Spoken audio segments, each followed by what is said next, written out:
All around us are people who've struggled and succeeded. Now they're changing their lives and the world around them in their own unique ways. Fox Coaching and First Story Strategies bring you these stories and more from the people who make things happen. This is Success Insight. Welcome to the Success Insight podcast. I'm Randy Ford. With me today is Deb Terry, leadership coach, facilitator, Skillblenders.com. What is Skillblenders? Skillblenders, we're an organization that focuses all about people and organizational development. It's about coaching emerging leaders to be more effective in their organizations. It's about working with teams to help them be as effective as they can be to, frankly, kick butt and get the results accomplished, and then also develop emerging leaders. How long have you been doing this? Oh, wow. On my own and independent, 17 years, actually last month, February. Oh, wow. And prior to that, I was in a major corporation doing some similar work as well. What made you want to make that transition? Well, it's a duality. One, I was at a point where I was traveling a lot around the world, and my son was 11 or 12 years old, and the people at the front desk of the hotel over in Varese, Italy, knew him on a first name basis. And I said, okay, I got to kind of align my priorities right. He's our only son, and decided to do that. Plus, I wanted to do something I was really passionate about, which is working with people, basically emerging talent, and then also just doing a lot of team development and leadership development. I'm curious about those moments when you recognize that passion is kind of coming to fruition. So can you think of a time, without giving anybody's name or anything away, but can you think about a time recently when you've been like, oh, you know what, this is why I worked so hard to do this? Yeah, it happened fairly recently. About a month and a half ago, I was called in by somebody I'd coached about 10 years ago. It was early in her career. She was a financial analyst, and I was began coaching her as an emerging diverse leader. She called me in to do a DISC workshop. She had a team building session she wanted to hold with her group over in Chicago. And it was, first of all, it was great to reconnect with her. Second, it was great to see how well she had done in her career. It was about 9-10 years ago I first worked with her. And then what was really great is when she, I feel like I'm bragging a little bit, but when she introduced me, it's like, wait a minute, hold this, I want to record this. Because she had talked about how so much she had, in our coaching session, she had used so much about better understand herself, understanding others, leveraging her leadership brand in the organization she's worked with. And now she's a treasurer at a major organization. First of all, the personal connection, because we've been talking over the years, we had done several things over the years, but also just for her to say that in front of her group, I was like, yes, that's what it's about. It's about developing people and seeing them impact other people. Yeah, that's great. And then you do a lot of teamwork as well, a lot of team facilitation, right? Correct. How does that work? What do you come in and help a team work with? Well, there's several different approaches. Some say, hey, we just want to go from good to great. Matter of fact, I'm working with a group, again, in a group that's based here in Michigan, but they're meeting over in Chicago. But probably my favorite example was last year I was called into a global team. Their employee engagement scores were low. The leader was pretty much on the hook to do something different. And initially the conversation started, hey, you do this DISC stuff, tell me about that. But the more we started talking, more it's like, I said, you need to step back a little bit and really look at your organization. And I said, how would your organization, especially your leaders, there's going to be 40 people at this meeting, describe the culture of the team, how they get things done, how they work? And he goes, well, I don't think it would be that good. He's a Brazilian gentleman. The more we talked, he said, you know what, you need to come and do the whole 2 days. And so what we did is we put together an approach where we worked with the group, helped them identify their ideal, basically do some visioning, their ideal work culture. What would it look like? What would people be saying? What would they be doing differently as leaders? What would they stop doing, continue doing, start doing? What would their employees say about their employee experience in the organization? How would they be functioning, not just in the US, not just in Brazil, not just in China, but how would they be functioning with these global teams when they're all working better?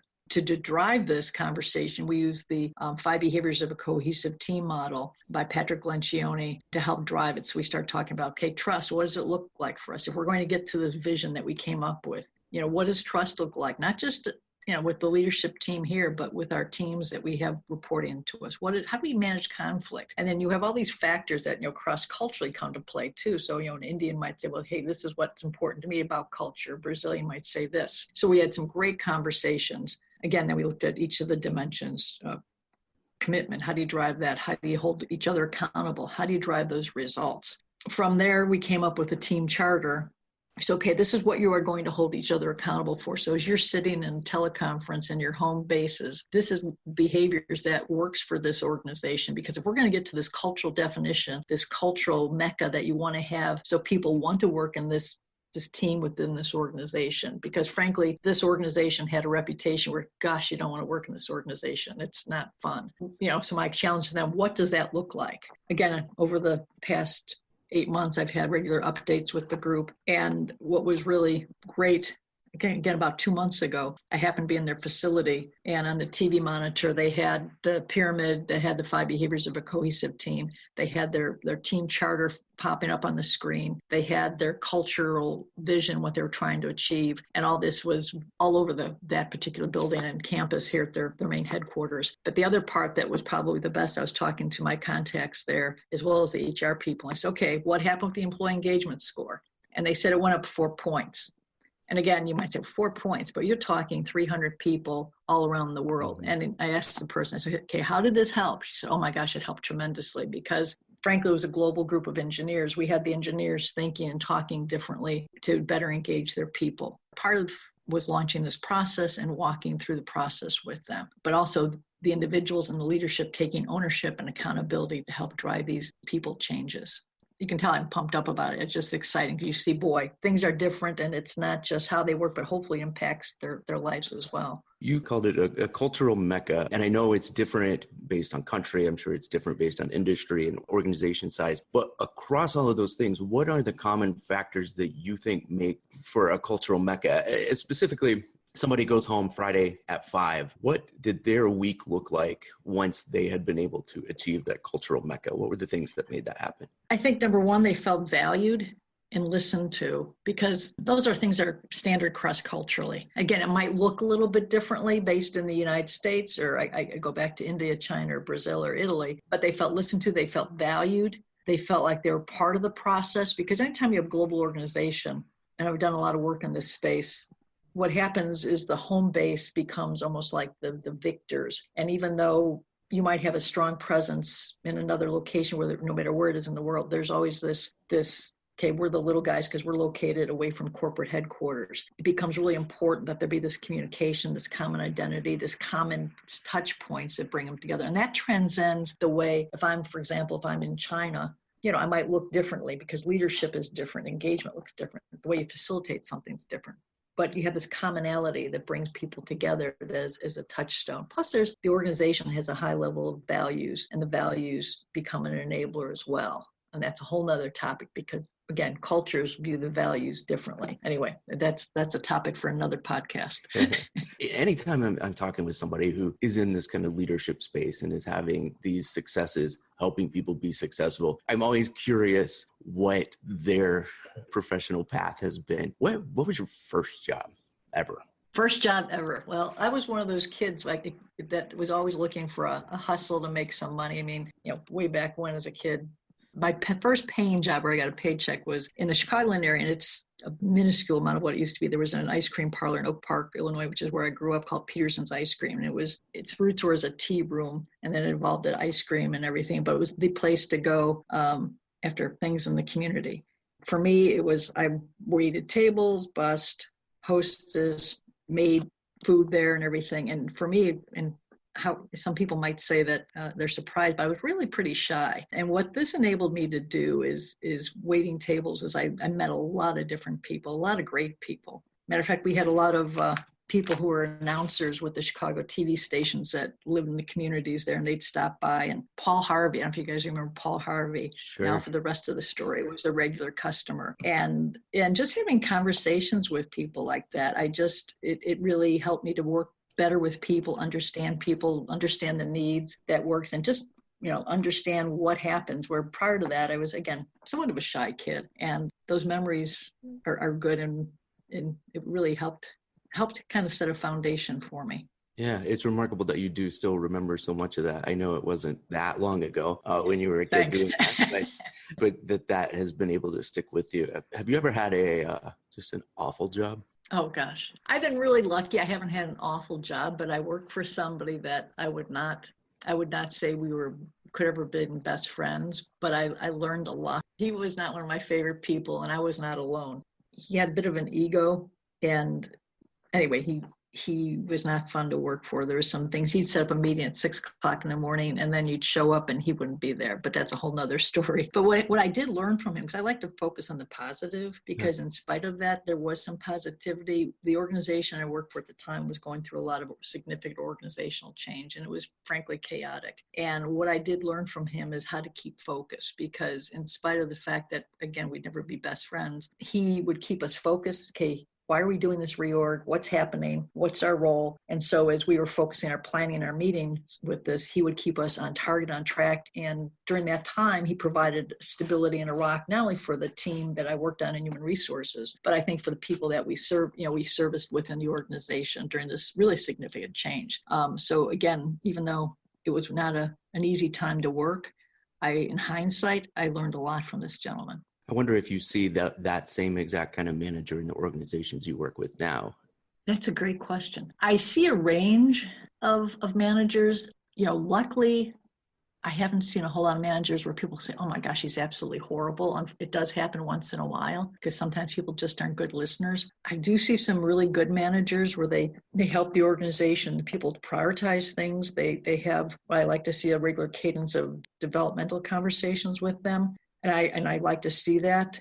I have been called in, it's interesting, to do some quote unquote team development. And what you find out after the second session, that it's not so much the team, it's really the leader. And that's one of the toughest things to deal with. How do you approach the leader who brought you in and say, you're the problem in this situation? And so to answer your question, yeah, I do see a range of leadership. And in my experience, it was a bad leadership experience. Really, if you think about it, it was a bit of a dichotomy, because there was some great learnings and some things where, frankly, it was challenging.